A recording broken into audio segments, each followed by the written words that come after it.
आज पुणे जिल्ह्यातील मुळशी असेल, भोर असेल, वेल्हे असेल किंवा नाशिकमधले काही नगरसेवक असतील, त्यांनी माननीय एकनाथ शिंदे साहेबांचं नेतृत्व स्वीकारून शिवसेनेमध्ये प्रवेश केला आहे। आजच धक्का दिला अशातला भाग नाही। दररोज उबाटामधले अनेक पदाधिकारी, अनेक माजी लोकप्रतिनिधी, अनेक माजी नगरसेवक हे माननीय एकनाथ शिंदे साहेबांच्या नेतृत्वाखाली शिवसेनेमध्ये प्रवेश करत आहेत। आजच्या प्रवेश सोहळ्याला डॉक्टर खासदार श्रीकांत शिंदे साहेब उपस्थित होते, सचिव आमचे संजय मोरे देखील उपस्थित होते आणि म्हणून मला असं वाटतं की आजच धक्का दिला अशातला भाग नाही। धक्का 3 वर्षापूर्वी देखील आम्ही दिलेला होता, परंतु आज रोज पक्षप्रवेश होत आहेत। याचा अर्थ माननीय एकनाथ शिंदे साहेबांचं नेतृत्व हे सर्वमान्य आहे।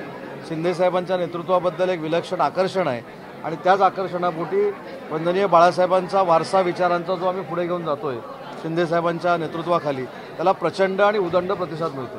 छोटे पक्ष प्रवेश होत आहेत, परंतु ज्या ऑपरेशन टायगरची वारंवार चर्चा असते, कधी पुन्हा एकदा ऑपरेशन टायगर पाहायला मिळेल ना। ऑपरेशन टायगर म्हणण्यापेक्षा मोठा पक्षप्रवेश देखील तुम्हाला विविध पक्षातला बघायला मिळेल। अनेक लोक जे शिंदे साहेबांच्या संपर्कामध्ये आहेत ते देखील काही दिवसांनी एक्सपोज होतील।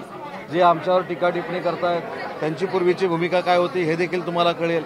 त्याच्यामुळं शिंदे साहेबांवर टीका करून आमची शिवसेना वाढते।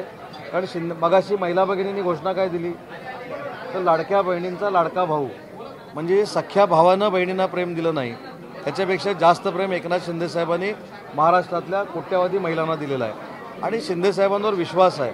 त्याच्यामुळं मला असं वाटतं की कुठच्याही परिस्थितीमध्ये येणाऱ्या स्थानिक स्वराज्य संस्था ज्या आहेत त्याच्यावर महायुतीचा भगवा फडकेल ही आमची पूर्ण खात्री आहे। भाजपच्या जो कुठेतरी नाराज असलेल्या चर्चा रंगल्या होत्या, काय वाटतं कुठेतरी यापेक्षा मोठा धक्का ठाकरे गटाला भविष्यात मिळू शकतो?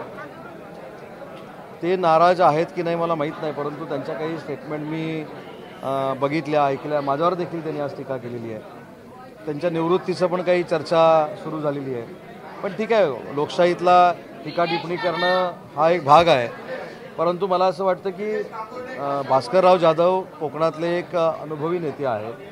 अनुभवी कुठच्या पक्षाचा त्याच्यापेक्षा अनुभवी नेते आहेत।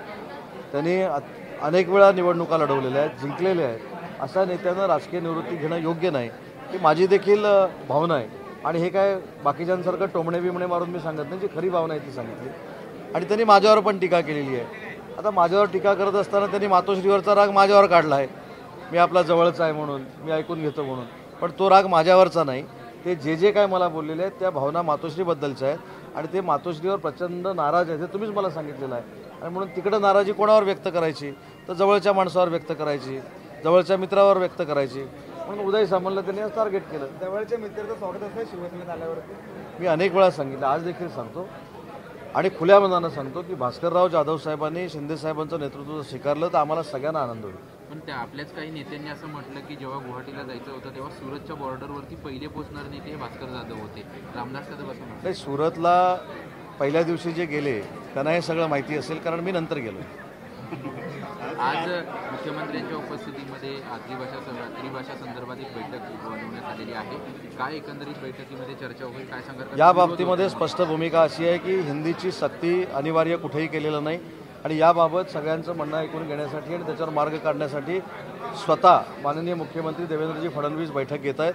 आपण थोडं थांबलं पाहिजे, वाट बघितली पाहिजे, योग्य तो निर्णय देवेंद्रजी घेतील। मनसे यांचा फार मोठ्या प्रमाणात विरोध सुरू झालेला आहे, माझं म्हणणं मीटिंग माननीय देवेंद्रजींनी बोलवलेली आहे। हिंदी कुठेही अनिवार्य केलेली नाही, सक्तीची केलेली नाही, हे पुन्हा एकदा मराठी भाषेचा मंत्री म्हणून मी सांगतो।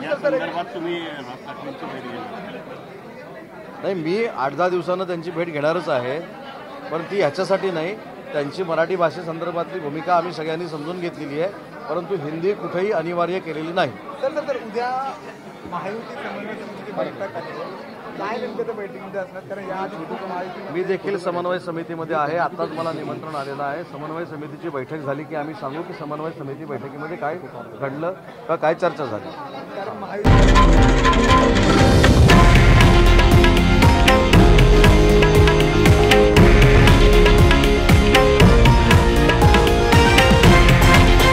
हे आहे देशातील नंबर 1 न्यूज नेटवर्क आणि आपण पाहत आहात TV9 मराठी, एकमेव।